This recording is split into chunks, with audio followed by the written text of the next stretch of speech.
دخول على حوارات العناية المركزة وحالتها صعبة وتعبانة جدا، وكل منزل لها ستوريهات وكاتبين فيها الكل يدعي لآلاء.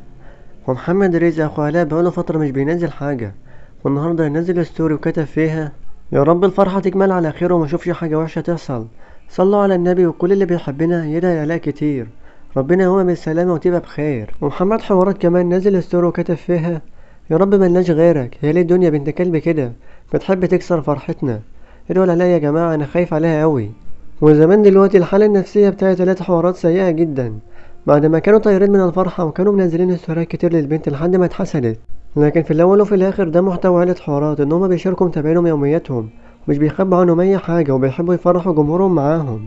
يا ريت الكل يدعي على الحوارات إن ربنا يشفيها وتقوم بالسلامة.